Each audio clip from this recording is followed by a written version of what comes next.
Not hurting too bad, are you? No, I'm good. You took an ape? I did. Those things work, dude. I'm telling you. Yeah, well, thanks for doing this, man. Yeah, I'm excited. I haven't seen old Kevin for a while. Hey, wow, it's like a year every time. It's a year every time, man. It's a year. It's like when it first started at Hunter Games. Yep. And then the next year was like Archery Rifle Comp. Yep. And it's like Western Hunt Expo. And then next Western Hunt Expo. Like Yep. That's why I said so a year, right? Yeah. But it's good. Yeah. Yeah, it's awesome. So you guys met at the SIG, what is it, SIG Hunting Games? Hunter Games. Yep. At R&K in Wyoming, which was, what, 2022? Probably around there. 2021 or 2022? Right around there. Yeah, I think so. I think so. Because that was the second one. I didn't go to the first one. Yep. We went to the second one, and that was a riot. Yeah, it's been a blast every year. I wish they still did that stuff, man. But they kind of rode that roller coaster. I think that they were trying to get into the industry. SIG, they just did such a great job initially. They're still doing it, but I think they're just kind of more afraid. They're now like in the military side of it so much, and they transfer so much of that military and law enforcement side to the hunting side, and they've done a good job with that. That it's like, and then also, like, I mean, you probably know, but like the bill to do that wasn't cheap. yeah, I know. So that lodge was nice as hell. Unbelievable. That was unreal. I was like, I want to go stay in that place. Yeah, I actually got to hunt that once. Oh, did you really? Did, yeah, archery hunt it at R&K Wow. there with Rob up there, and it was unbelievable. Archery hunted it, mule deer. Wow. We were hunting the windmills on the north side of Evanston. Yeah, that country is beautiful. Oh my gosh, it was so cool. Nice. Yeah, really cool. Is that an easy tag to get? Actually, the Baku guys took me. Really? Yeah. So yeah. even better. Yeah, exactly. I'm like, I have no idea. Yeah. No, I called up Rob. I had a certain amount of points, and I think what they do is, Rob's great with this, and he kind of takes guys that have max points, and they'll kind of trade. They'll tie them all together. Exactly. And so it worked out that way. And the Baku guys had they had a bunch of points, and they went all up there. We was like 4 or 5 of us, and just had a good time. Yeah. Was that a Baku that Gaethje fell on? Because you used to have some electric bikes. No, it was not. It was not. It was a different one. We had Rambos. Rambos, yeah. Yep. Yeah. I remember That makes sense. Fell on one of those. Yeah, makes it. Dude, he jacked himself up. Yeah. Didn't you fall on one too? Yep. I got rid of mine too. Yeah. I was like, I'm going to kill myself on these things. Yeah. Yep. How come you don't get invited to these really cool things, man? I mean, This is before Just a our dirt time. pimp, man. Nobody wants to invite me to anything. So. find me land and be cool. Yep, exactly. That is one thing I've gotten out of this whole, like, being in the industry now. I've gotten to be a part of some pretty badass thing. And I don't know how it happens, but, like, you know, getting on some cool hunts. You know, like this last one, we went to New Mexico. Me and Justin went to this badass ranch, Springer, I think it was, New Mexico, antelope hunt with the Go Hunt guys. Dude, they bought us all our tags, everything. Sick sent us a new rifle for all that, dude. And I shot my antelope at 1,000 yards. That's awesome. Yeah, 1,032 yards. What were you shooting? It was a 7mm, the new 7mm they put together. The 7 PRC? Yep. Nice. Okay, sweet. Yeah, they're sawtooth there Yep. with And- proof barrel. Dude, it was suppressed. sick gun.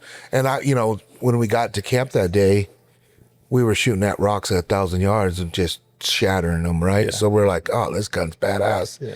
Well, it was my turn to shoot, and these antelope are running all over, and we're kind of running and gunning. Dude, I missed at 197 yards. Swear to God. We watched that thing go out, and he stopped, and he was like, dude, let's lay out and let's give it a poke. Yeah. Because it was like 800. I was like, dude, I could shoot this, you know, because it was kind of just grazing. Mm-hmm. Finally, by the time I got it all set up with the vinyl harness underneath my arm, it was like 1,000 yards. And I was like, man, I don't know. poke. And dude, you could see the vapor trail just going. Mm-hmm. That was a cool shot. It was actually awesome. cool. But yeah, like I got to do that stuff with that, and like on their dollar, like that was pretty sweet. You know what I mean? Like it's always better when it's not out of your pocket, right? For sure.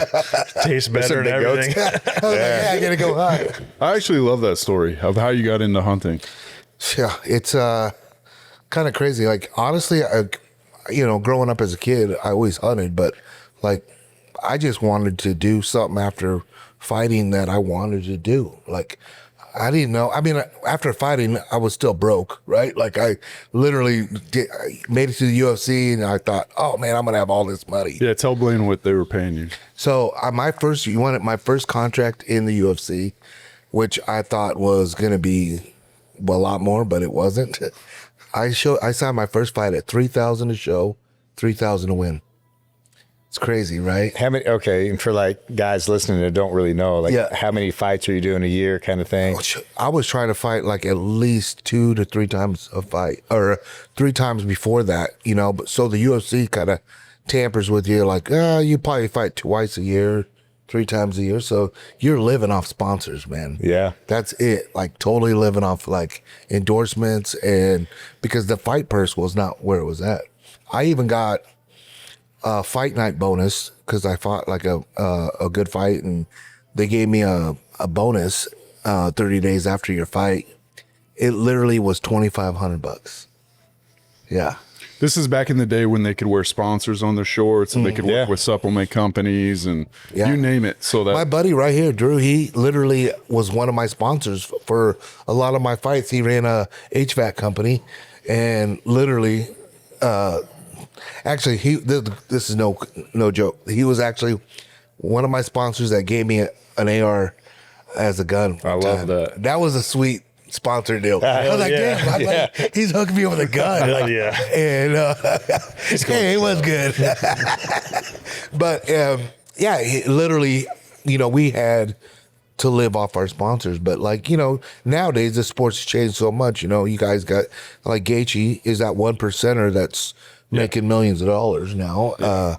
He just, every bonus he gets is, now they moved it up to 100,000. So, you know, those are life-changing bonuses. And when did you retire from fighting?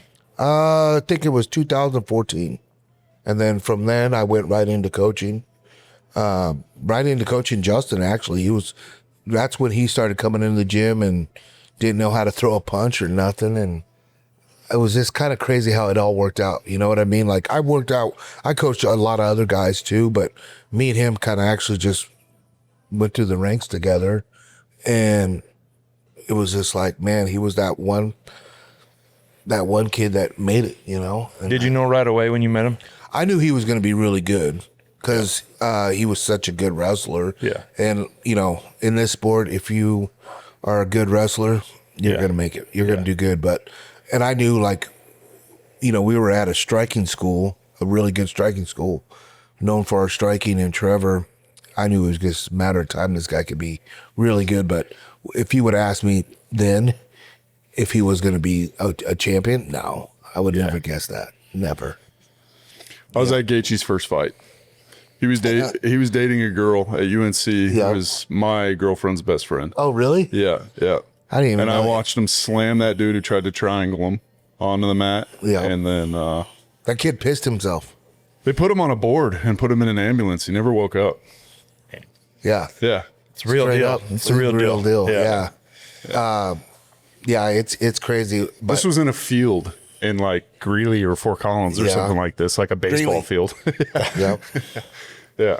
I remember those days. I got so many, like I was telling these guys, like I got so many of this stuff just as like playing hockey and like retiring, that whole thing. But there's so many things that I like geek out about other athletes that I just like, I have so many questions I want to answer or just ask you. But like, I guess first and foremost, I just want to start on the fighting side and then get into the hunting because I think it translates from one to the next, right? But like on the fighting side of things, like what, you know, you and Gaethje, like, I don't know, I don't want to dip into your secret sauce or like give any secrets away or whatnot, but like, what is a day or what did a day look like for you training, like leading up to a fight? Like what's a normal day look like? It's pretty repetitious, you know what I Yeah. mean? Like Mondays are always like hard bad work, hard mitt work. It's like to start the week off. Starting at what time? He usually starts around 10 o'clock. Yep. 11 o'clock. It's like he pretty much moved it from, he usually like 11 a.m. Yep. But, you know, now he moved it up to 10 a.m.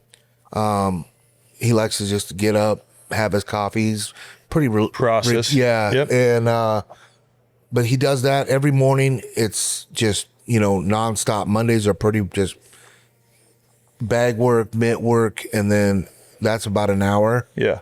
and then he'll take a little break, maybe do some PT work on his knee, elbows, whatever. And then he'll go into strength training.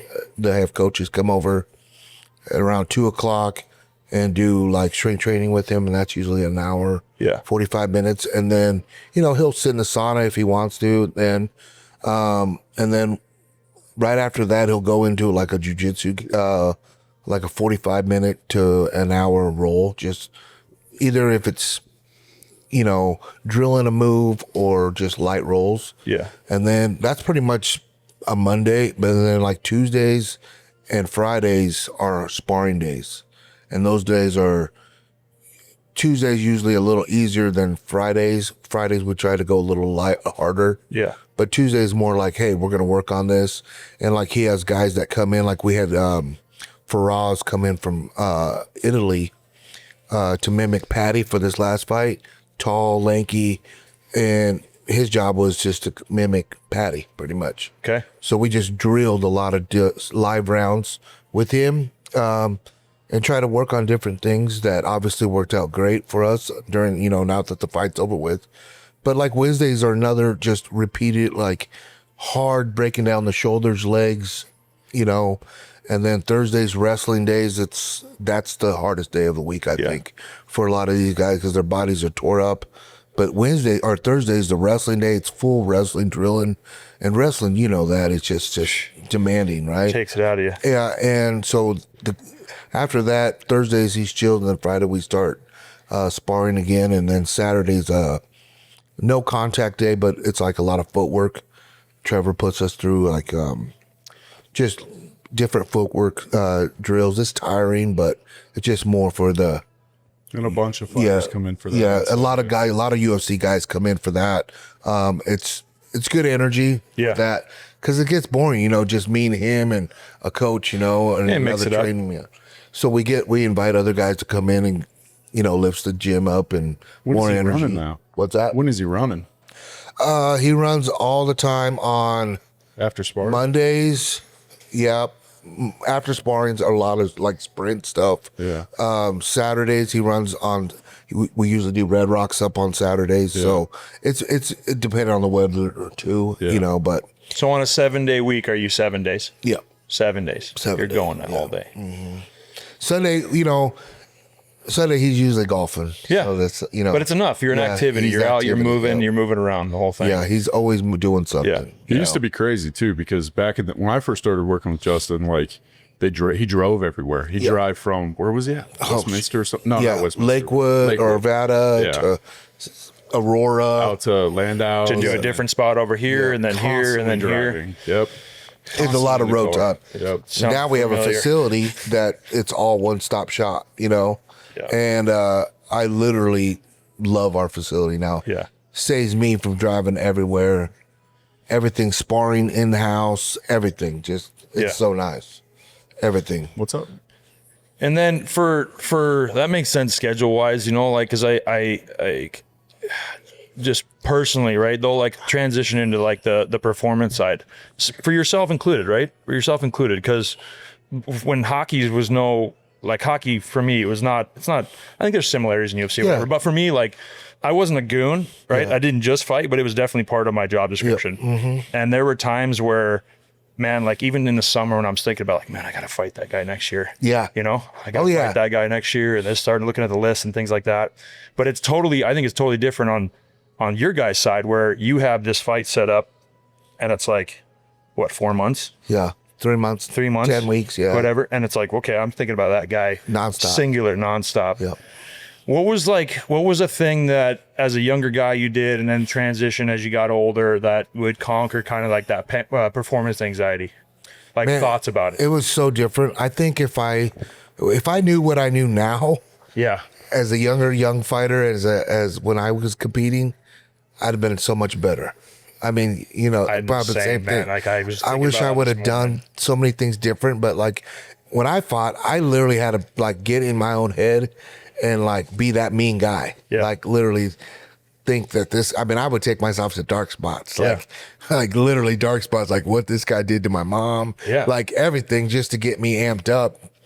And, now I look at today and like even how Justin is, and like how exhausting that is, like mentally trying to, instead of going out there and performing, you know what I mean? Like, this is what I trained for.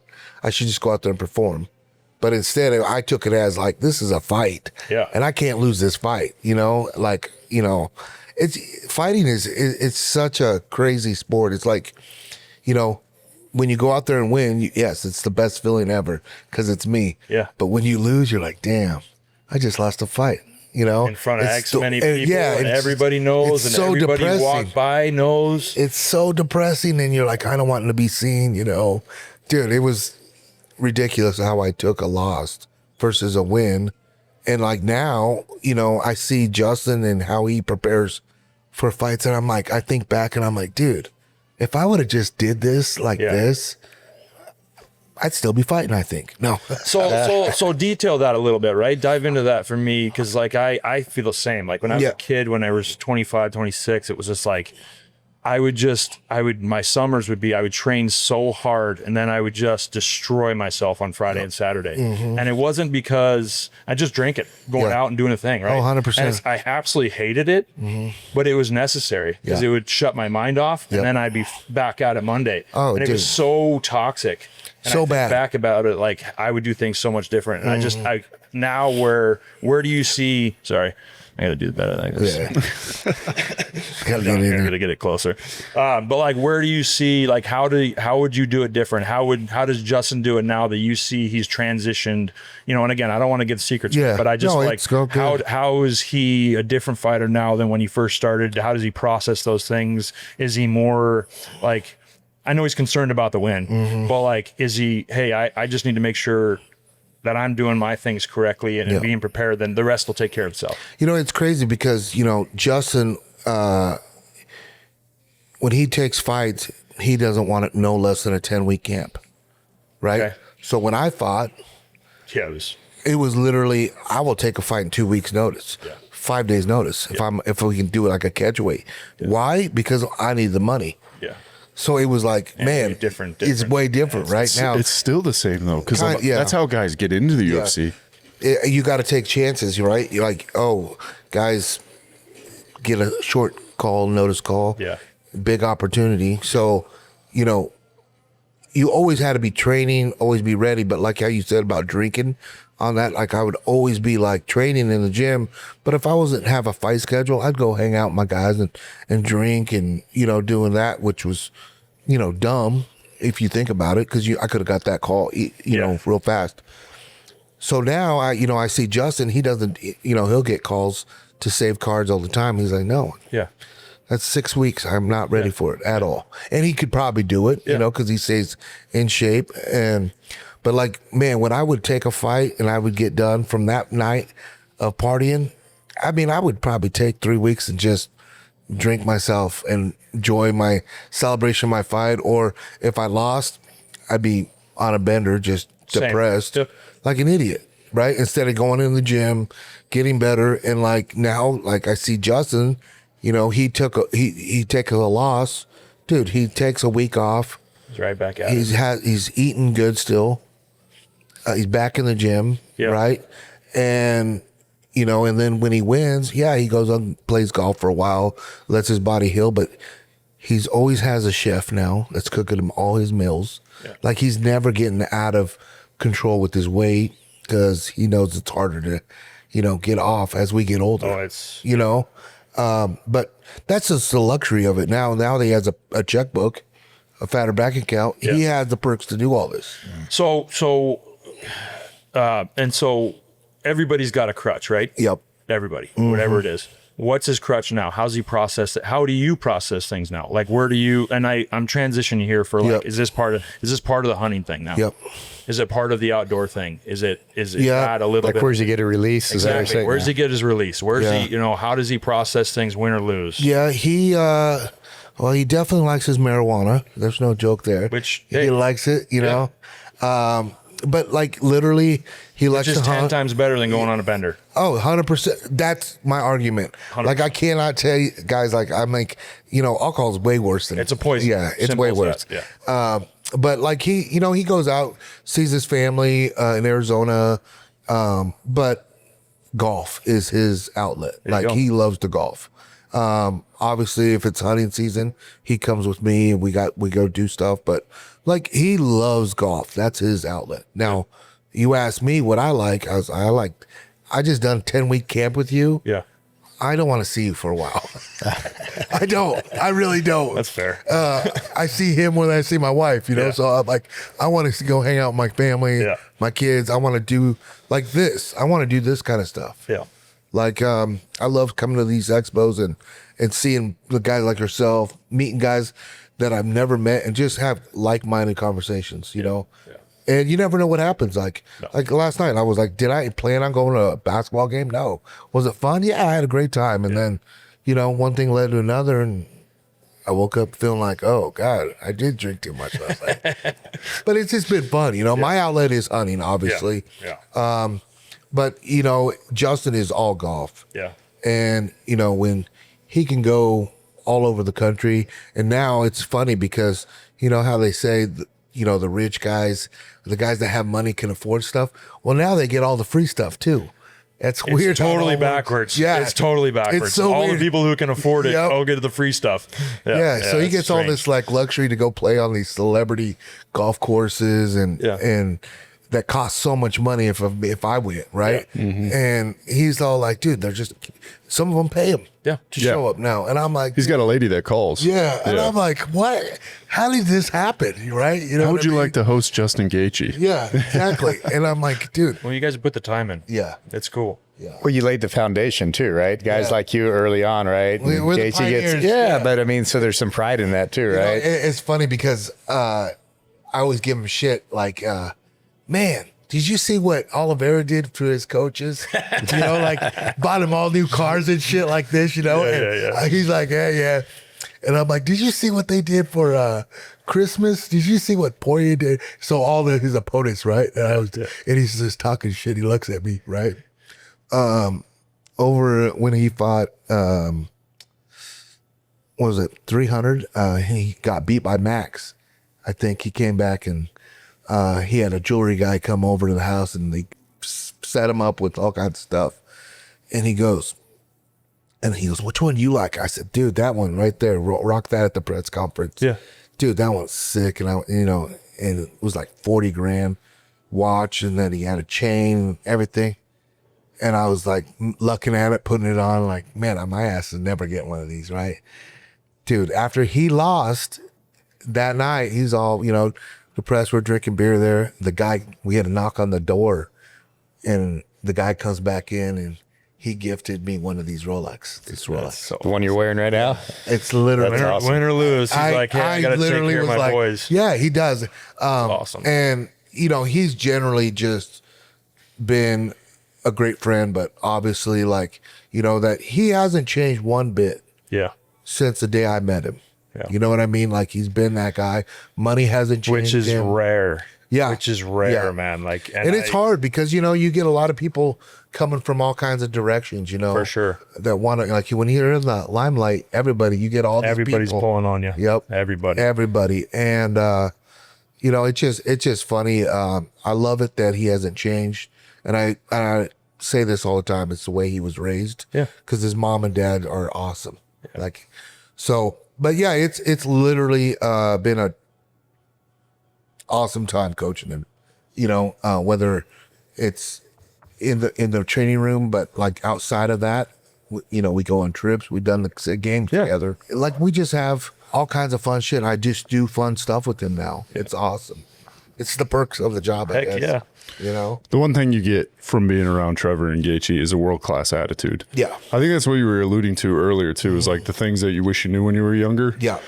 Same here. As soon as I started hanging out with those guys, it took Trevor probably a year or so to really beat it into me. But the things he would say to me constantly, it just totally reframed my attitude, my perspective on life. Is Trevor your The number one trainer. like Head strength trainer. strength conditioning, the whole thing? No, No. Striking. Striking. striking All of it. Okay. He's the number one. He's the mastermind of everything. Okay. But he also he also is Dude, he just literally, like, I told him this on the podcast that we do at Onyx now. Yeah. On like how much, I'm 45 years old now, right? And I've been with him since I moved up here since in 2004 in Denver.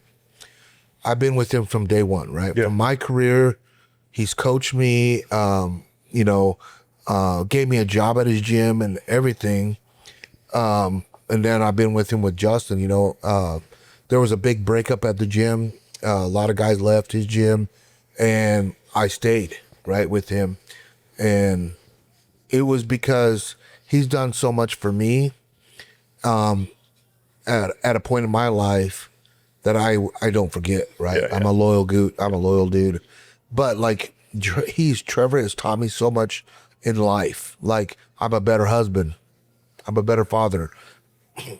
I try to be a better friend to a lot of these guys. Yeah. Sometimes I don't even know why. But you know what I mean? Like he's guided me into the man I am today. And you're moving it down the line, moving it down the chain. Yeah, so that's awesome. He's literally a good mentor to have around. And so it's not saying though, you surround yourself by good people, you're gonna have good things happen to you. Yep. And I'm a big fan of that. Big fan of that. I think there's two kinds of people, right? I think I'm 49, you're 45, right? I think you get to this, lack for a better word, kind of midlife crisis. Yep. And you're either going to be a vacuum that continues to suck from people, right? Where it's all about you and you're like the center of attention, or you kind of flip it and you're like, how do I give back? Yep. Right. And I get more joy now in getting back and seeing, Alex and I were having a conversation earlier. It's like, man, I get more excited now championing them doing a big real estate deal. It's more meaningful. It's more financially profitable if I do it, right?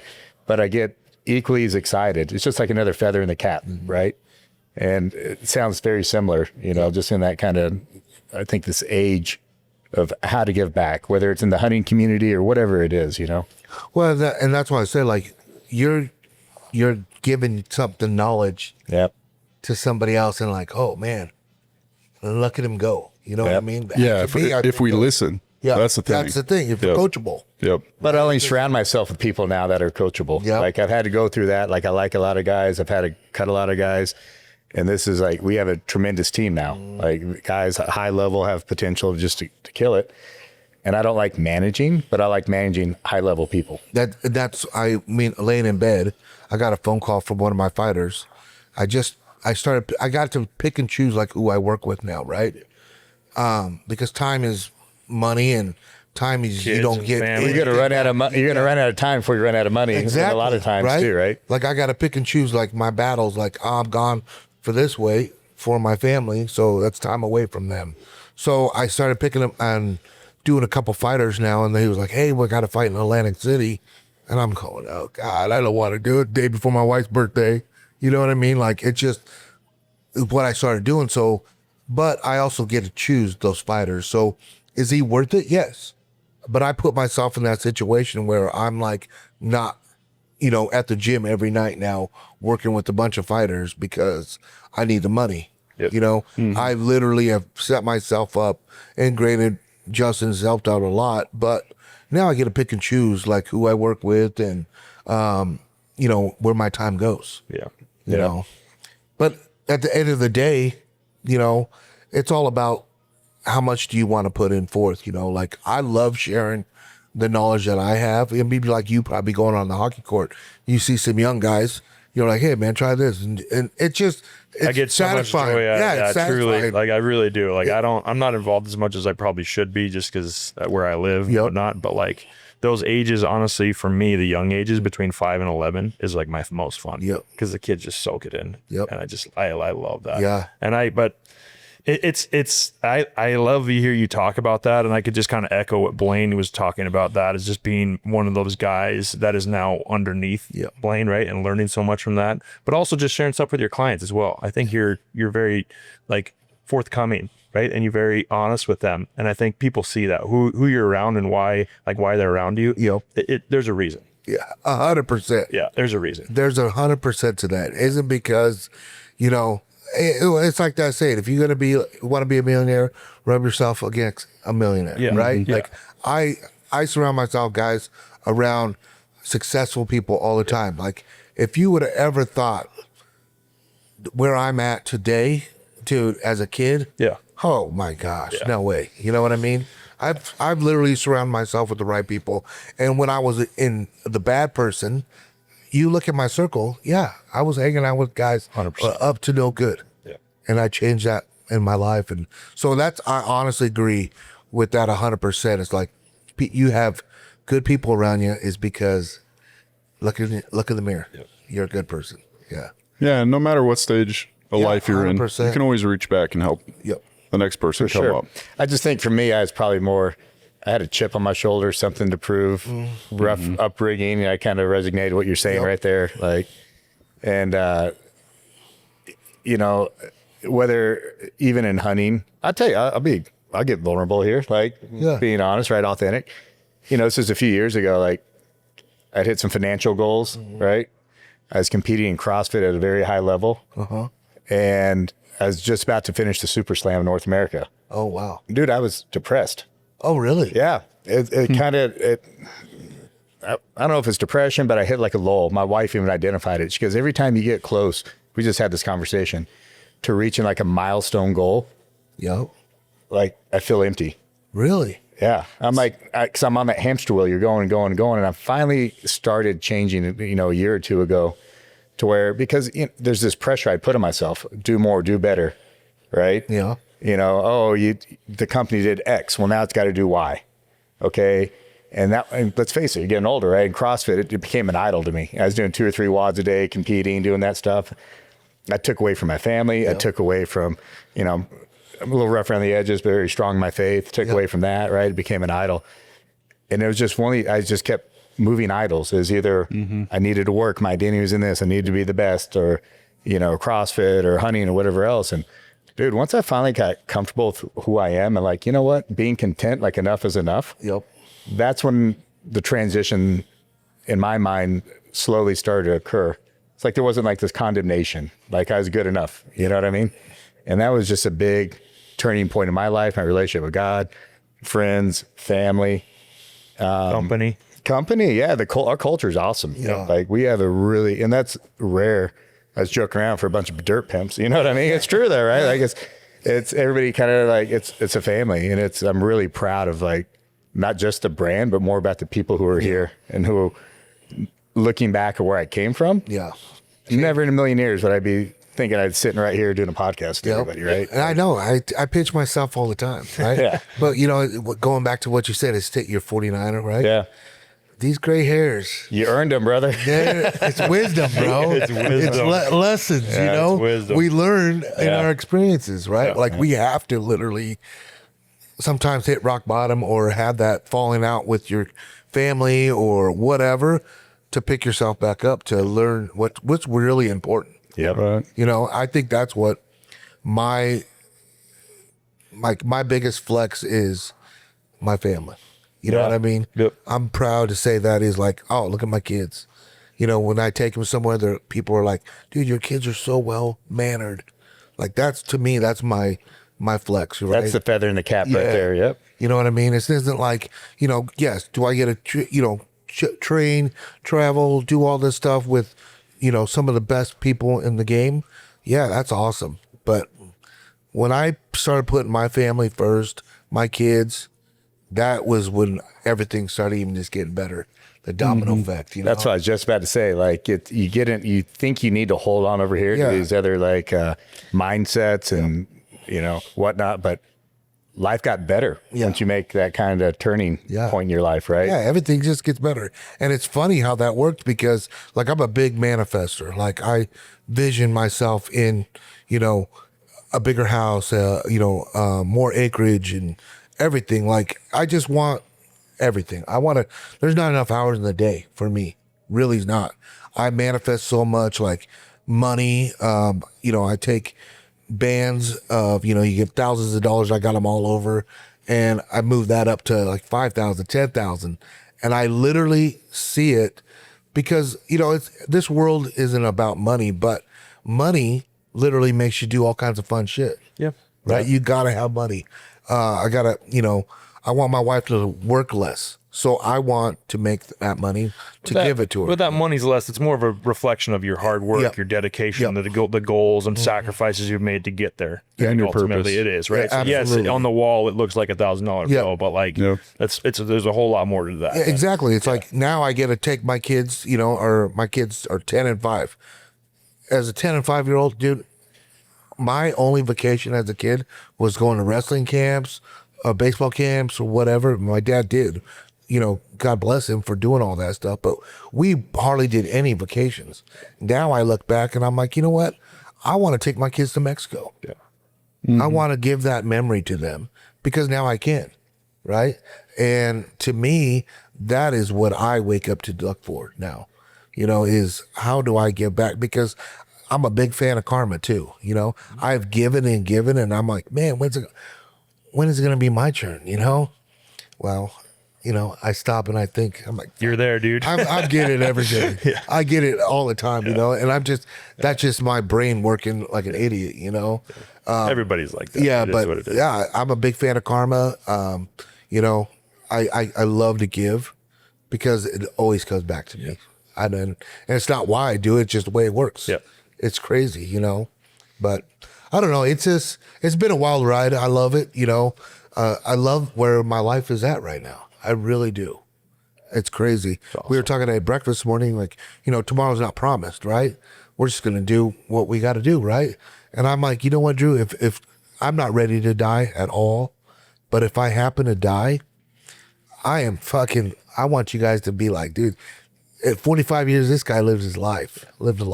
Got to travel, get to hunt the world. I got to do shit. I went to New Zealand to hunt red stag with some of my guys, and I would never have guessed I've been to New Zealand, right, to hunt stag, and like going to the White House, June 14th. Who would have thought That's gonna be my wild, brown ass man. was going to the White House? That is gonna be wild. You know what I man. mean? Like I'm literally, hell yeah. Yeah. like who would have thought? Like Yeah. I'm a kid from Nebraska, small town that probably should have been working on the railroad, just like my other brothers and my dad did. Yeah. But I just didn't want that life. Yeah. I wanted to take a chance. I knew if I was going to fail in fighting, railroad's going to be there. The railroad's going to be there. And I just didn't want to do that. And I never looked back, After my first week of sparring up there with the big guys, because I was like the big shark in a little pond where I grew up. So I was just beating everybody's ass. And I was like, I can do this. I moved to Denver. I remember the first Saturday we sparred, and I remember going in my car crying. Like, I'm buddy, crying in the I'm car. in trouble. I am not good. Yeah, I I'm in suck. What did trouble. I do? I just Yep. signed a lease for a 6-month deal in the apartment. Yeah. And I want to go home because I think I suck. Yeah, but you know what the cool thing about that? I mean, I probably every athlete has that story at some point. 100%. Imposter syndrome, right? 100%. Yeah, where yeah. you kind of have to look yourself in the mirror, like, whoa, hey, how much do I really want to do this? Yeah. Like, because I'm so far off the next guy. Yep. And I got 5,000 hours to get from here to there. Yep. And it's like, but it's cool. I like that. It's great to Yeah. hear. And that's the stuff I like to hear from other athletes, honestly. it was Where was really- your moment? How old were you when that happened, when you had to look yourself in the mirror? Yeah, it was literally I was like, dude, I'm so screwed. Like I remember just I thought I got my ass kicked every round, which I did. But But you I showed call- up the next day. I called my brother and I said, dude, you think the railroad would still hire me? Like he's like, what? You just got there. I'm like, bro, I just got my shit handed to me. And he's like, dude, just Keep going. keep going. Dwayne Ludwig, guy was the man there, and he pretty much beat my ass for 2 rounds back to back. And I was like, dude, This is grudge, right? yeah. Yeah. And I literally get a call from him later that hour or so later when I'm still like depressed and everything. And he goes, hey, Vato. And I was like, what's up? He goes, dude, you did really good, man. You rocked me. Man, we got a few things to work on, but man, I'll see you tomorrow. I love that. And I was like, I did? You know what I mean? Like that lifted me up so Got the much. encouragement you Yeah, needed, that's yeah. all I needed because I came back Monday and I was ready to Right go back at it. and right back at it. And granted, like that little bit right there just lifted me is what I needed. And it's so crazy. I just told that the other day. I was like, dude, you remember that? He goes, not really. And I was like, dude, that changed my whole I made me stay. Oh, that's so cool. But that goes back to surrounding yourself with the right guys, right? You could have been with somebody else who said, dude, you suck, Yeah, and this and that. And then, you know what I mean? It Yeah, Or just feeds not into made you. the call. Yeah, Just not made he the didn't call. have to He make the didn't call. know. He didn't have to make the call at all. And that changed my whole, like, yeah, you're right. I do belong here. Yeah. Because I was thinking, like, man, I'm going to pack this U-Haul, go back home. I really did. And my life would have, you know, been so much different than what it is now. I probably would have been divorced 2-3 times. You know, 5 kids with 5 different mamas. Who knows? Who knows? I don't know. But I just, like I said, it's just like my path of getting where I'm at today, dude. It hasn't been a clear path. There was some setbacks. There's been everything, but man, I look back and I'm like, dude, I'm so glad those setbacks happened because it makes me appreciate where I'm at now. For sure. It does. It's awesome. It's cool, man. Like I said, Ben, anybody that says, God, I wish I could do that. Yeah, you can. It's not easy. How bad do you want it? Yeah, how bad you want it. Yeah. Because there's been times where I didn't have shit. I mean, I lived underneath a boxing ring for a while, man. I mean, there was times where I didn't have a pot to piss in. I remember calling my brother, borrowing money from him because I couldn't pay it. I was like, they're going to come and repo this bitch, you know? I'd have a fight schedule and fight would get canceled, you know? And what? You're like, And then I got to pay the coaches and everybody. And I'm like, dude, I'm screwed. And I told you what we were getting paid. Yeah. Pennies on the dollar, right? So, but hey, that $1,000 was going to get me through my next fight. that's wild. You know, it was nuts. It's wild. It was nuts. That's why I just like, everybody's like, man, I want to be a UFC fighter. I want to be like that. And I'm like, Justin, I'm like, dude, you could do that. But it's a 1% chance. You're going to be that Conor McGregor. Yeah. You know, you're going to, you know, granted, a lot of the guys still make good money, you know, but it is nowhere near like boxing. Yeah. You know, Yeah. I'm like, everybody's like, dude, you want your kids to do this? Hell no, I'm in my kids' golf clubs, bro. Well, that was another question, right? Transition a little bit, just as Yeah. far as the hunting side, and that kind of gets into the next generation, what's next, and where you're at with that. But like, talk a little bit. Well, let's move into unless you guys want to deep dive, but I was kind of like, where did the hunting start for you? What does that look like now? What does it look like for Justin? Yeah. How much did he grow up hunting? Like where'd you guys get into that together? So he grew up in Arizona and Safford hunting Yeah. Coos whitetail, mule deer. Yeah. And I didn't even know that about him Yeah. when I first met him. Like that was, yeah, you guys were so deep in the fighting. yeah, thing, you we never were- talked about anything else. yeah, we were so into fighting. That was the only thing. Until later I moved to Colorado and I would always go back home and whitetail hunt, mule deer hunt. I kept my residency in Nebraska so I can hunt back and- whitetail, yeah. you know, and not pay so much as an out-of-stater. Well, my buddy's dad was a big hunter, and I seen on his walls all these elk and sheds, and I'm like, dude, these are elk sheds, and they're huge compared to, you know, whitetail in Nebraska. And he's like, yeah, you hunt? I was like, yeah, I love hunting. I've never mountain hunted, right? Like elk hunted or anything. Bro, he took me, he's like, you want to go with me? And this was like in the summertime. Yeah, when? He goes, in September, I do muzzleload, hunt a lot. And I was like, I'll go. This is while you were fighting, right? Yeah. Yeah. And literally, I went with him. He called me out and he goes, hey, I know you're in good shape, but fighting's a little different than being on this mountain. You better start hiking, getting some. I was like, oh, okay. I'm in great shape. Yeah, I'm fighting. right. I'll be fine. Holy shit, was I in a Nope. rude way.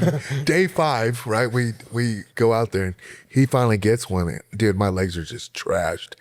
But the first time we went, I was like, dude, this country is beautiful.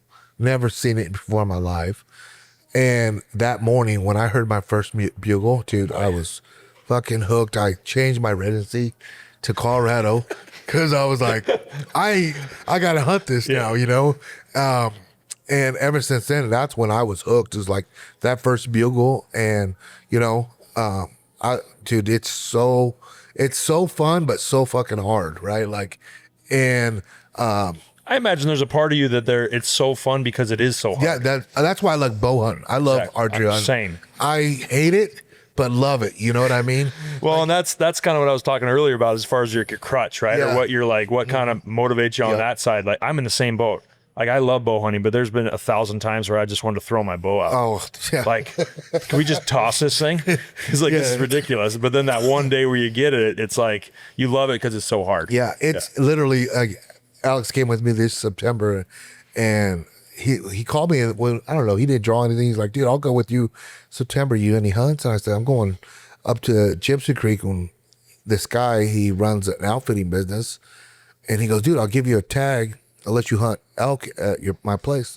I'm thinking an outfitter, right? We've all been there. And I'm like, hell yeah, he's thinking the same thing. I had no idea really what I was getting myself into. I was like, as an outfitter, can't be that bad, right? To smash one day one off the road. Yeah, he tells me like he has horses and everything. Well, that wasn't the fact.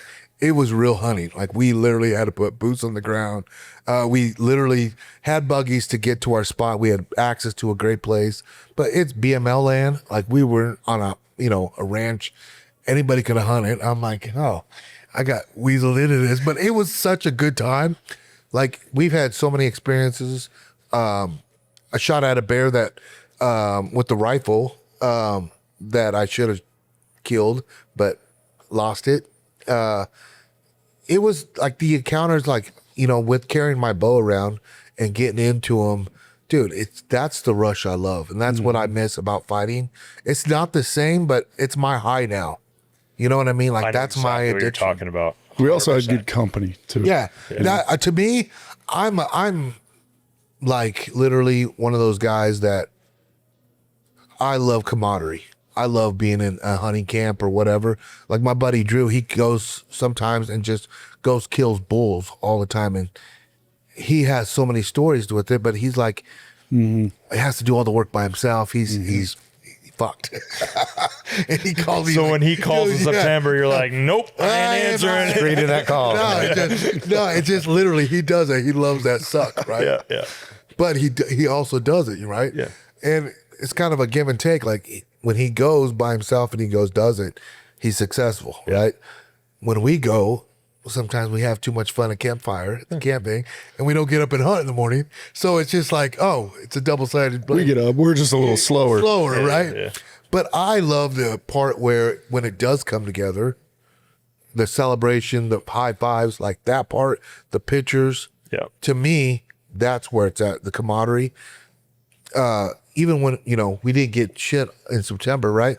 But if you look back at all the encounters and all the opportunities that I did have, dude, to me, I don't need the grip and grin. I really don't. No. I never came here to say I'm the best hunter. I never got in this industry to say it's me, look at me. No, I'm not that. I wanted to do it because I enjoy it. And it's my passion. And how do you feel coming out of the woods, whether you win or lose? 100%. It's like It's the best. The best feeling ever. Yeah, I come home, my wife's like, man, you should be exhausted. Yeah. You haven't eaten stuff in 7 days. Yep. You look like crap, and I have the most energy I've ever had. I'm excited to go back home and motorboat. This guy lives on Little Debbie's and Trying to energy get a drinks. sponsorship, man. I'm thinking outside the Pull out box. his pocket. He's like, hey, you little. And powdered donuts too. You look to your left, it's beautiful. You look to your right, there's Luke just smashing Little Debbie's. But the funny thing is you can crush those all day, and for some reason you come home and you're still 10 pounds lighter. I know. You're like, what's It's going crazy on? because I had a jacked up knee, still have a jacked up knee, and from Justin kicking me through the fights, and I'm like, man, I don't know if I can actually do this.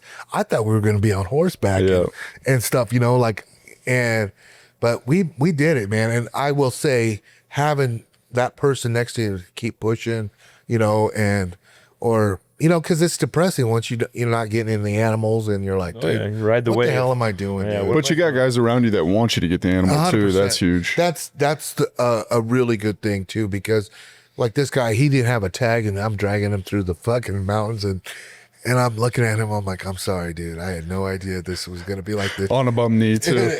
But we did it, and he was like, it's literally like my coach. Like I need that pep talk sometimes too, and I just know, like, oh man, I can't be a bitch. We got to hike up this bitch. Let's go. Let's just go, because if I don't, I won't get a chance, right? So I'm here to hunt. I'm trying to do it, and you just got to suck through the pain and just go. But it's so worth it though. Like, even when you don't get one, it's still like everything I do. Like, I'm like, dude, I did 14 miles. Holy shit. Like, to me, I would never just to go. My wife wants to go hiking all the time. I'm like, Gotta have a purpose. it's not. Yeah, I gotta have like thing, you know. Yeah, it's just, I don't know. Hunting's so weird. It's good and bad, but like I say, if you love hunting, don't pick up a bow. Bow will fucking crush your dreams, man. It'll check you. It'll check you. Because like I have a whole 3D range at my backyard, right? I got over 40 targets, and I practice, you know, all the time. And I shoot, and I'll smoke all those animals, right? 10 ring, 12 ring, and I'm the best in my head, right? Oh, I'm gonna just drop one when I see it. Dude, and it's just like, you know, in one incident I had one year, I had the biggest elk come in on my property I leased down in Conifer, and I can't believe it was a whole herd came in. I'm like, oh my God. And we're in the middle of them, right? Cows are going, yeah, and I'm going, oh.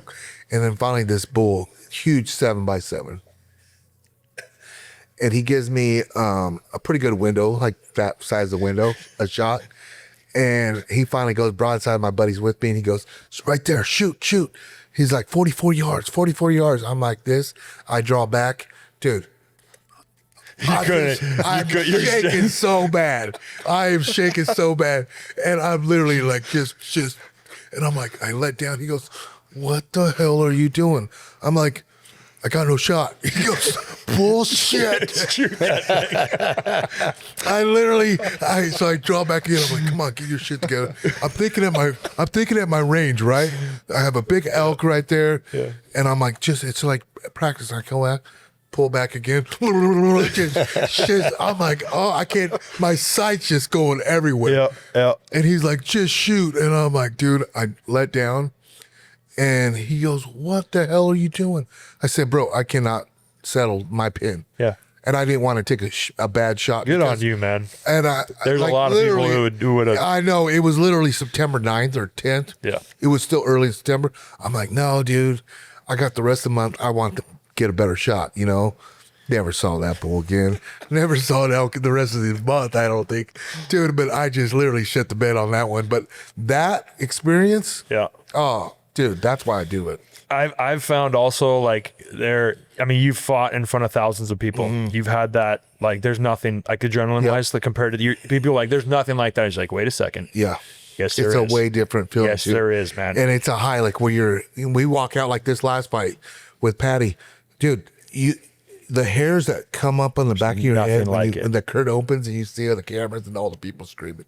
Like, I'm like, and I'm not even the one fighting. No, right? But you're jacked. You can go through a wall. Up. I'm just like, dude, I wish people could feel that. Like, one time, like I want, you know, my kids to feel that rush.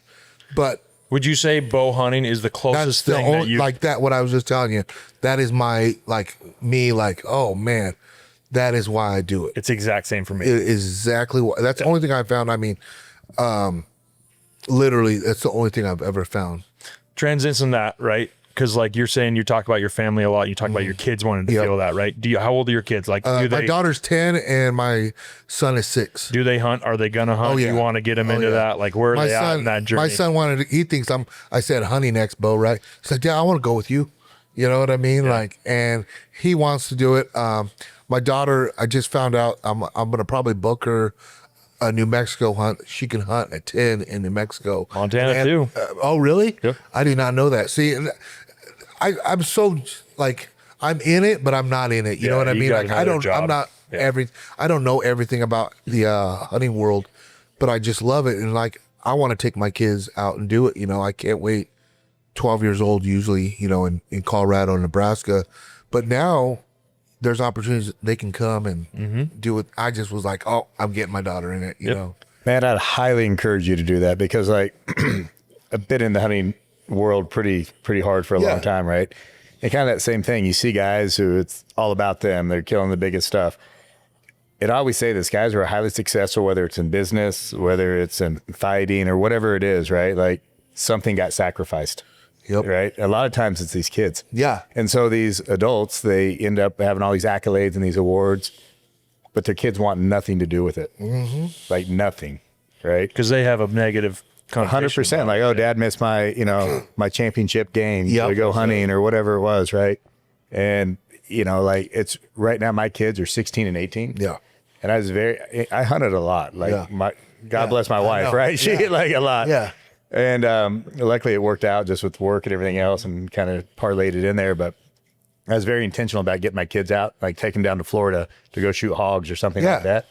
And dude, all they want to do is go hunting with me now. Yeah. You know, to the point now I'm like, okay, where can I bring them on this hunt with me? Or, you know, or I'll just totally go make it 100% about them. But I see that so much in this industry sometimes, like these guys chasing like these accolades. Yep. They miss the big picture. They miss the opportunity. Yeah. Yeah. Yeah, absolutely. Like I said, my buddy here, he's been coming to the expo with me. I don't know, since 2015, I think I've been coming here.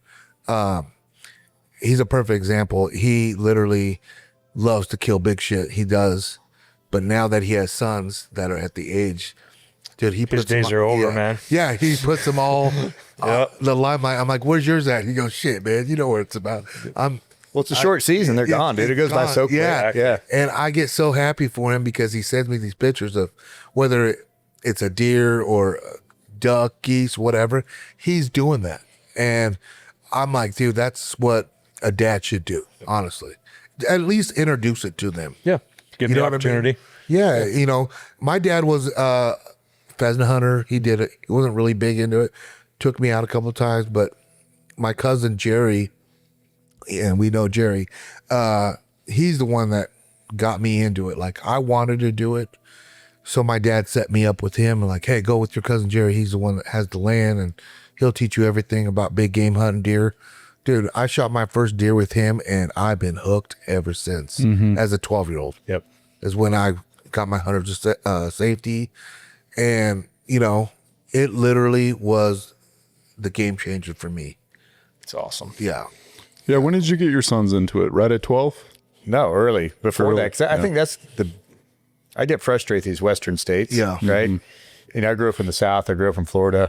Shot my first deer when I was 9. Nice. You know, shot pigs, bunch of stuff like that. So I got exposed to it early. And you look at sports now, youth sports. Dude, unless you got a dad who's super intentional, Yeah.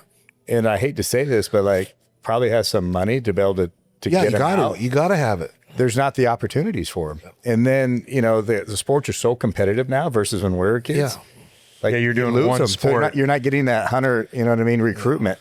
And so I think that's my biggest complaint about some of these states that are like, you need to get kids out early. Yeah. Because you're going to lose them, never have that opportunity to really, you need to become a dying breed, right?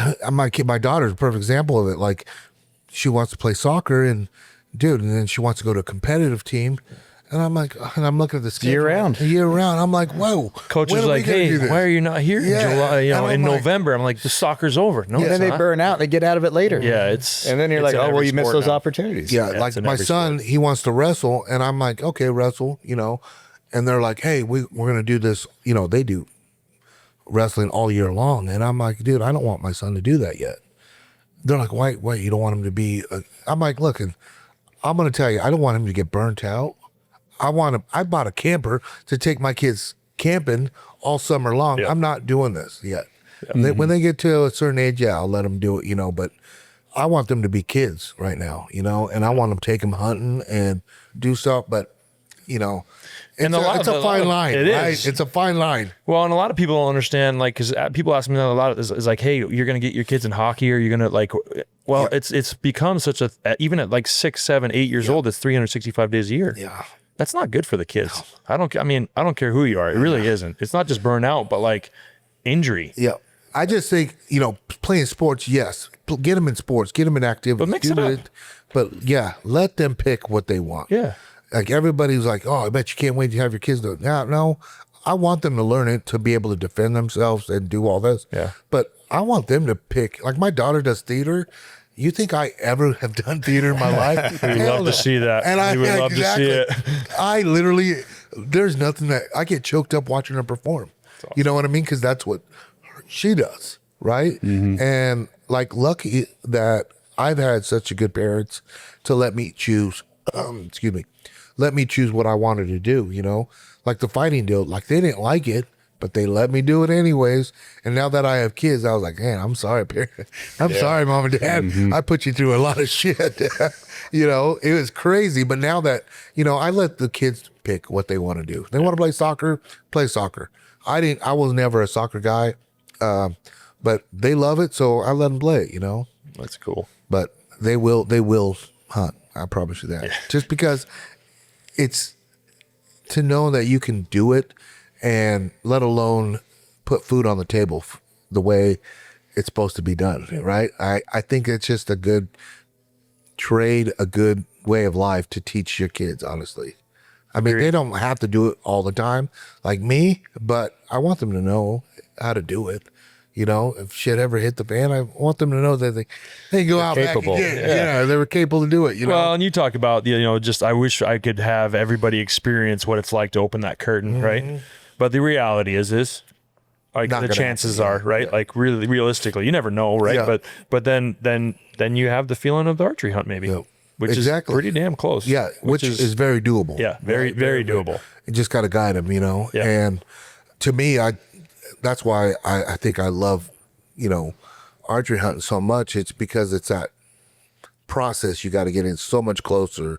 You got to, you know, just play. Everything has to be lined up, right? For an archery shot. And then everything still lines up good. And you got to pull back the arrow, right? And, you know, you have that. Keep your composure. Yeah, it's so weird. And, you know, to me, I would love to have that bull on my wall, you know, that meat in the freezer on that bull. But honestly, I have a better time telling the story. Like, it happened to me. That's what really happened to me. And I could have said, oh, I shot that thing, smoked it, dropped. There's a picture. But I had a 7x7, 10 yards away, and I was couldn't pull my damn bow back. which is unreal. And I guarantee there's other people that have been that same 100% in that same spot where like that's awesome. Dude, I was leopard hunting in Tanzania a couple years ago. Tried to bow hunt. Yeah. They're like, oh yeah, we can go do it. Realizing they don't really do that there. Yeah. I had 2 leopards within 3 feet of me. Oh my gosh, dude. I had one sniff my ear through the grass. Literally, it's one of 2 times I lost my composure hunting. I'm sitting here in the blind, and this leopard comes up. You can hear him in the dark. He starts sniffing. All this ear, dude, in my whole body, I was like an Egyptian. I'm like going over here, you know, trying to get away from him. And Dude, the guy, that is crazy. this leopard nuts. came in so quick. Nuts. The guy didn't have his gun. We're just both sitting there like this, and there's no wind, super still. I'm like, oh, this sucks. And then it got up, got in the tree, and totally could have shot him with a gun, but they didn't, you know, didn't have a window. And then a few days later, towards the end of the hunt, we're in a ground blind, and we had brushed in. This leopard comes in full, you know, it's moonlight. And you can see his spots. Yeah. He's trying to poke his head in the window to look at us. Wow. Yeah. And we're just like, Nope. stepping back, right? So that thing, you know, that close encounter, I'll never forget those. Yeah, right? never. Did you get one? No. No. I shot everything else, you know, that trip, the huge leopard. Cape Buffalo and everything else, but I went there for a leopard, didn't get it. My buddy did. Yeah. So he likes to rub that in. Did he shoot one with a bow though? He did. He did. Oh Wow. shit, that's Yeah. crazy. So I give him grief. I'm like, dude, I shot a world-class kudu and this and that. But I really wanted the leopard. But I got like 9 animals. He got 2. So There's still time. yeah. That's wild. That's crazy, dude. That's But you have those encounters, man. Like, that's a different encounter, bro. Yeah, I don't think I've ever heard of that. oh man, I shot a brown bear, and you know, the guy's like, make sure, you know, he does not see you move after the shot. So he's like 40 yards. I'm like, it's gonna be a perfect broadside. Well, the bear jumps off the riverbank, starts walking to the sandbar we're on, right? And I'm watching. It's like 16 yards. Oh my gosh. And I shoot. It's kind of quartering to, and I just freeze. And I'm watching out of the peripheral vision, right? Mm-hmm. And I'm watching him run, and I think he's further. And the guy doesn't shoot with a gun, luckily. So, you know, I was like, hey man, unless this bear's honest, like don't thump him with a gun. We stand up, and I look at him like, man, can you believe how close that bear got? What did he run by? It's like 20 yards. And he looks at me, white face, points down. Oh, it stopped right there. No, it ran 4 yards past me. Oh. I had no clue. And I probably would have lost my composure, right? Mm-hmm. Because I'm watching out of the peripheral vision, and I'm like sensory overload. This bear just ran by us and died like 80 yards. Holy cow. But like those encounters, man, you don't get that. No. And I still like to gun hunt, but predominantly bow hunt. Yeah. But there's just a different feeling. Like It is. the rewards they feel better. Like, you know what I mean? That feeling. And in life, right? You're not always going to win. It teaches you how to win and how to lose. Yep. And I think, that's I don't know. It's just such a cool deal. I gotta say this, having that, like, we were bear hunting one night. We gave elk hunting Little break. Yeah. Little break. because we seen these big old bears right in this creek bottom. So we're like, let's go down there and did it. And I was like all about just getting one. Right. I wanted to get a bear because these were huge bears. My dumb ass leaves my gun in the buggy, bringing my bow like I'm, Backyard bow hunting. hunter, right? We're walking this trail and you see all this scat everywhere, right? And Alex behind me, he's the only one with a pistol. Like I'm an idiot, right? We're literally, and I look around the corner and I freeze. He sees me, and we're like literally 20 yards apart. Like, and these bears are huge, and I'm thinking, dude, this thing is huge. Why didn't I bring my gun? As soon as I bring my bow up to try to get it, it took off, right? And I was so mad because I literally looking at my bow. I wanted, how cool would it be to shoot one of those big bears with the bow? Yeah. But it'd have been cooler if I just shot it and gotten a bear, right? Just because we put so many miles in, and everything.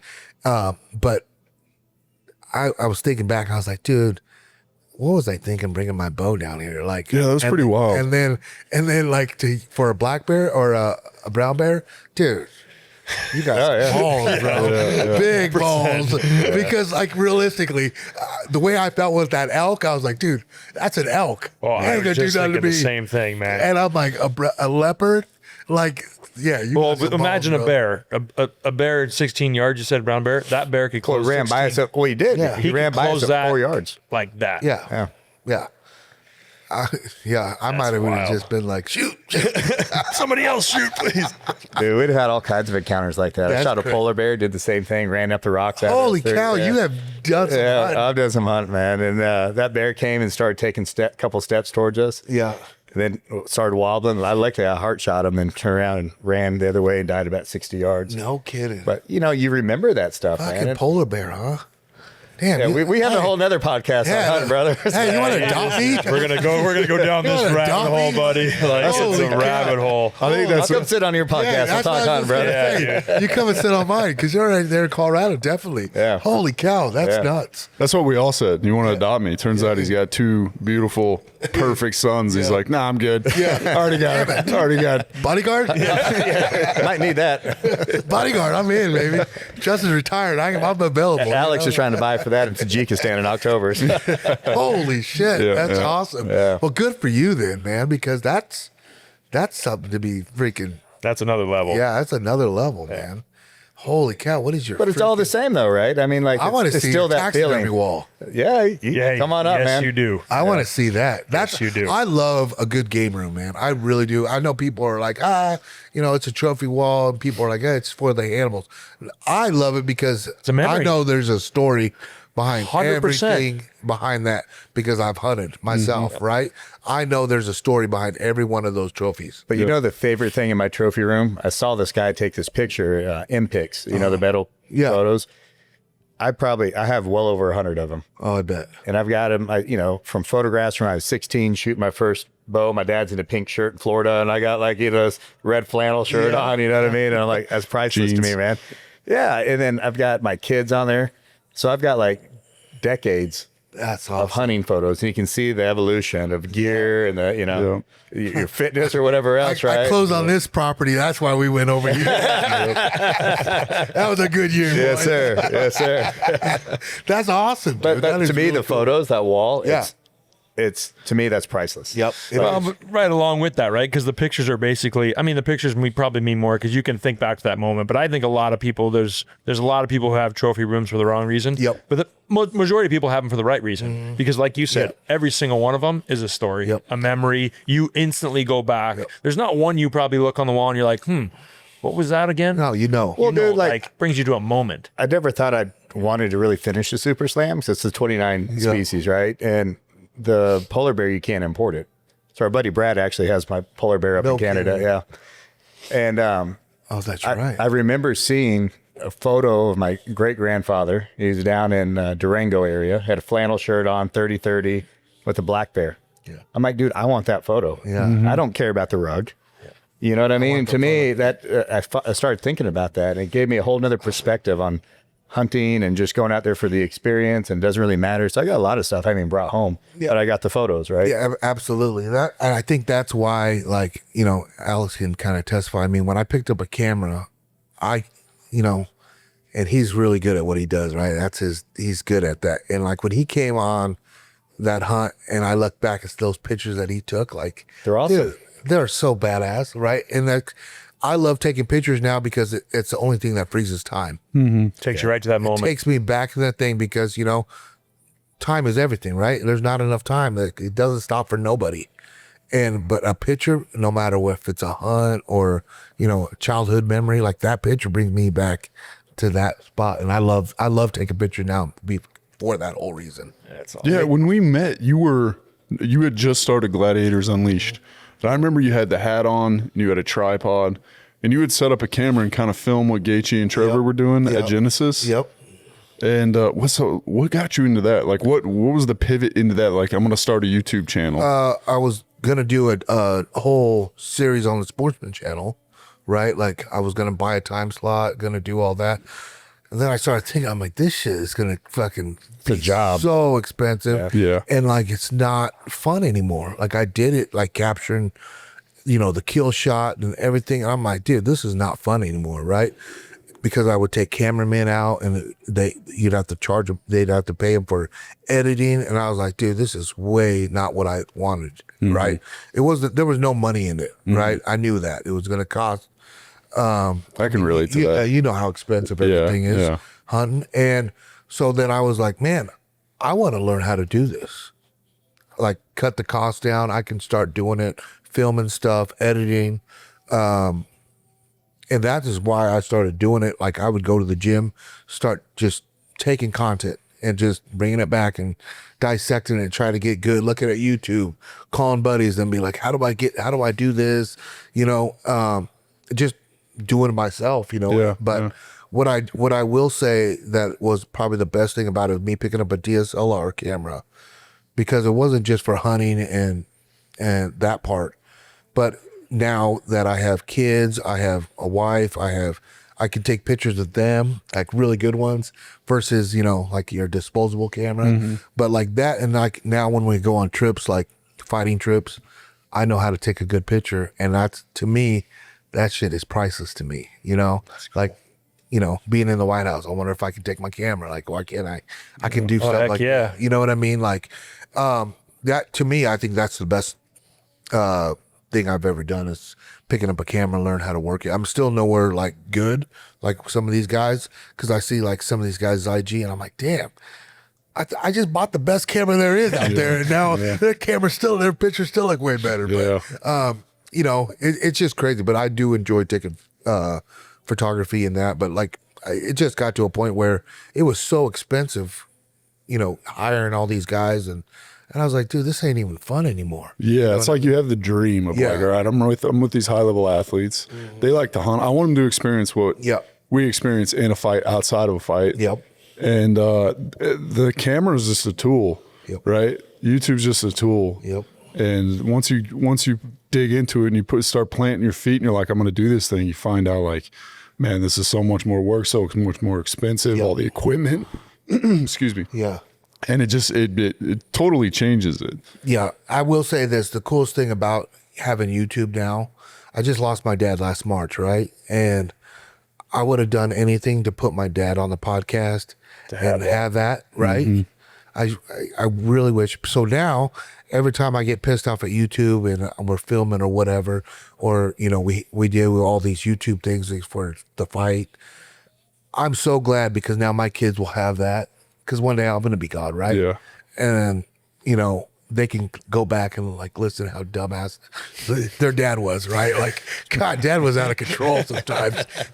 You know what I mean? But that's the cool thing about it. Like, you know, I always try to tell people, I'm like, film it and just keep it, because you never know.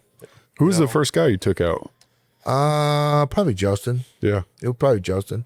Brandon Thatch was another one. Yeah. Yeah, we went hog hunting, and True was there. My buddy True was there, and we went out and did it. And man, what a fucking shit show that was. Just trying to get a kill shot with an animal and get it on camera. get on camera, trying to be quiet, play in the wind.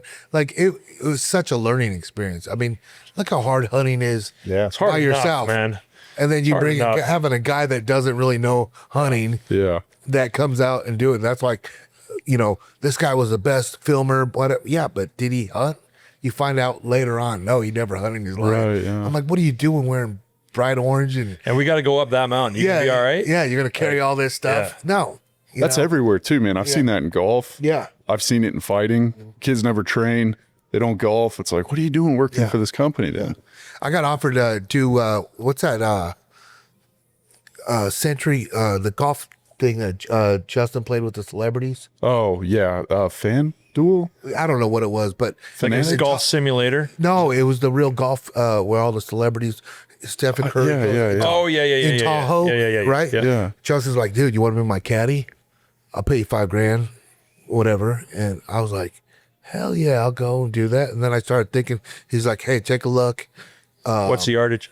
and everything. And I was like, wait a minute, I got to carry your your equipment, and we don't get a golf cart. No, you got to take someone else, dog. Because I was thinking, golf cart and stuff, but no. You're like, my knee, man. I can't do it. I go up that mountain though. Yeah, exactly. I was like, you better take Tanner, man, because I don't Yeah. want to do that. Because for one, if I ain't drinking on a golf course, it ain't gonna be fun for me, let alone hiking my balls off for nothing. You know what I mean? Like I was like, take the 5,000 out.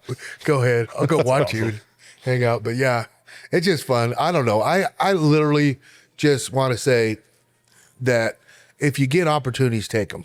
That's honestly the thing. Take chances.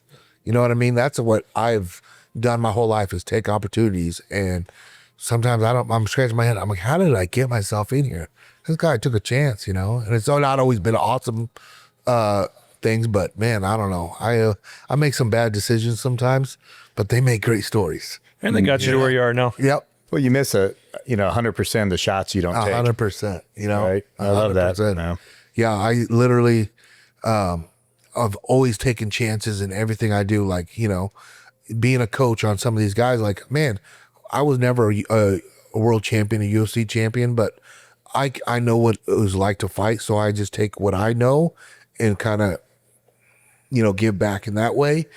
But at the same time, like, I literally didn't know that I was going to be a championship coach. You know what I mean? Like, I had no idea, but I took a chance, I kept walking through the door. I kept walking to the door and Yeah. kept getting my ass kicked, and then, started giving those ass kickings, and then, it just led into coaching. It's crazy. really cool. It beats a career at Bally Fitness. You know what I'm saying? Oh man, you are lying.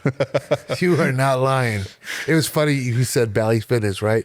We were at my bar at my house, and my buddy was sitting there with me. We were talking, and Bonito was a guy that we used to fight with and train with, and he moved to California, and he goes, Luke, I mean, I haven't talked to this guy forever. He goes, you know what, dude? Like, I've been meaning to tell you this. I was moving the other day, and I kept when I first moved to Colorado, I applied for a 24-hour fitness, Bally's Fitness, just to get into a job where I could train and, train people.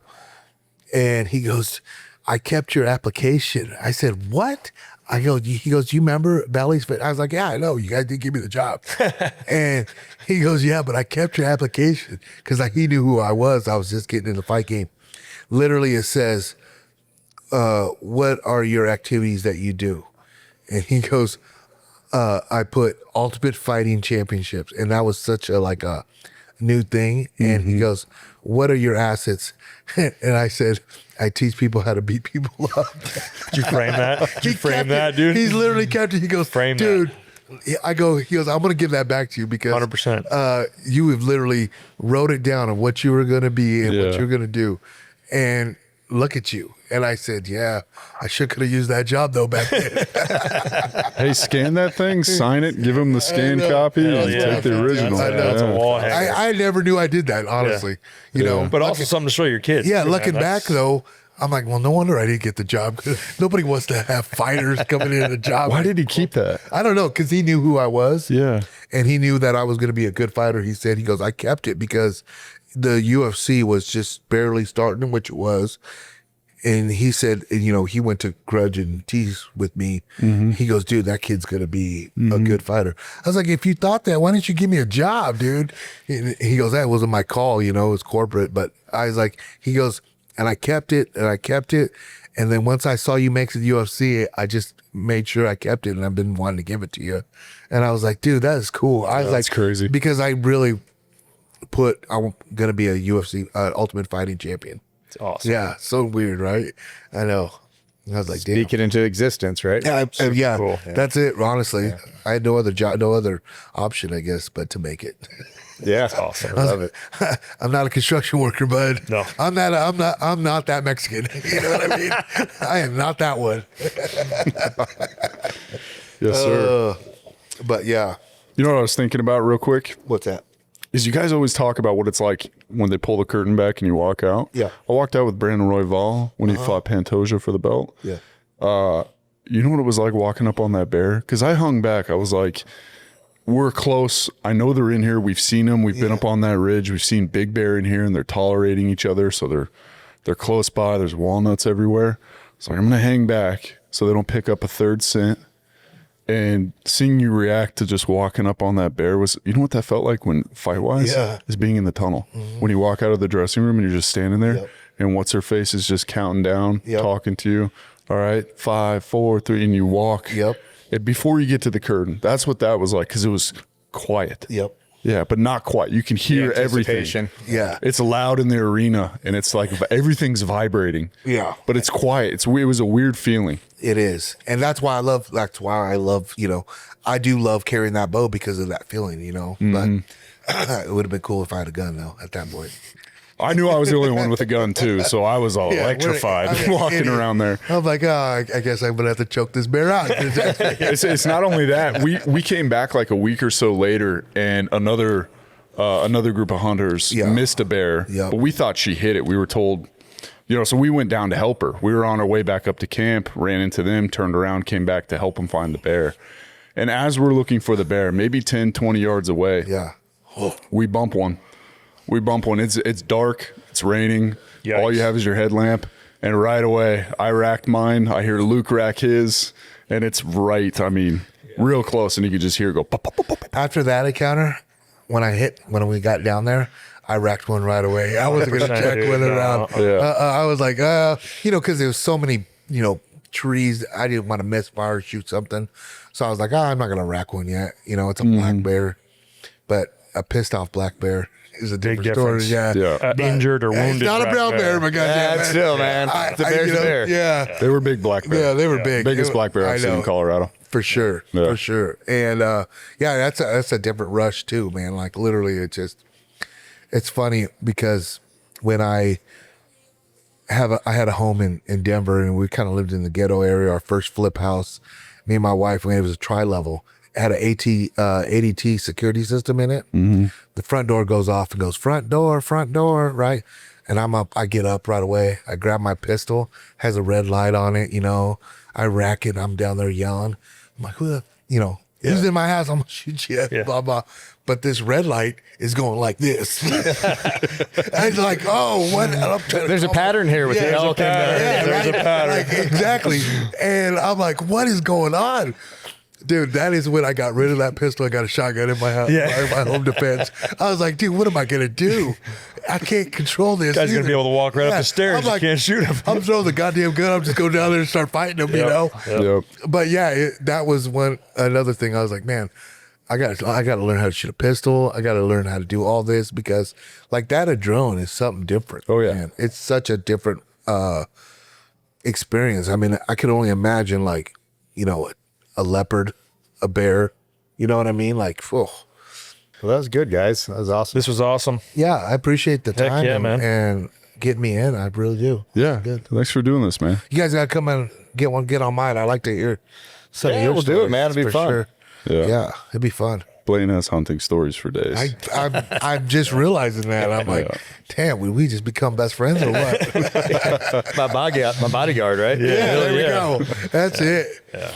Well, anyways, it's good seeing you guys, man. too, man. Cool, man. Hey, where can people find you? Oh, just Gladiators Unleashed on the IG. Pretty much it. I mean, links me into everything else, but yeah, that's it. And then you got the podcast. Yeah. Got the podcast, GU Unfiltered. You can check that out. We just launched a new one at the gym too. What honed you? We get like guys like yourself, former athletes. It's gonna be good. It's just we just launched it, and we're excited to start. Yeah, it's going well. I like what awesome. you guys are doing. It's awesome. I actually kind of have some like I don't know how to explain it, but I'm a little jealous that people are getting to talk and hear from Trevor. I kind of wanted. Never done it, right? Yeah. He's not been in the public eye at all, and his knowledge and the wisdom that he shares, his attitude, all that stuff. I kind of liked it when people didn't know that stuff about him, because I've gotten to benefit from it so much, you know. Yep. And it's like I've always wanted people to hear his voice and to share what he knows, but now that he's doing it, I'm like, don't tell people that. Yep. Like, no, he's ours. He's not yours. He literally said something to me. I'll make this quick. Trevor's, he's trained tons of boxers, world class, famous guys, and he's never been a belt guy. Like, never held the belt, never done anything like this.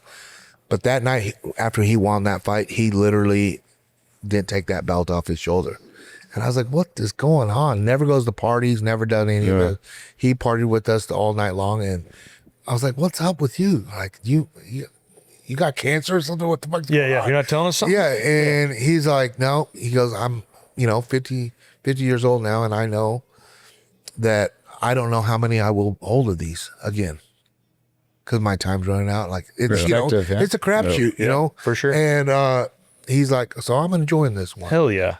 And I said, good for you. Let me hold that for a while. Pass it over here. Let me hold it for a while. Not only that, but he never loses his composure. Yeah, never. And he kind of lost it, is what I heard. Yeah, which I love. He definitely lost it. I had put the hold back on him, but it's cool. Yeah, you guys want to hear a good guy? We'll He's like that a a philosopher. Yep. Dude, the way he talks before we walk out for Justin's fight, like this last fight, dog, I wanted to take Justin's spot and fight. I felt like I could fight. Love like that. I could do anything after he starts talking and putting it in your head. Like, you could do anything, right? Like, that's a coach right there. that. Yeah. Yep. Yeah. But all right. This is Thanks, awesome, man. man. Thanks again. Thanks, man. I appreciate it. You bet. So Cool. You got no problem with me talking, huh?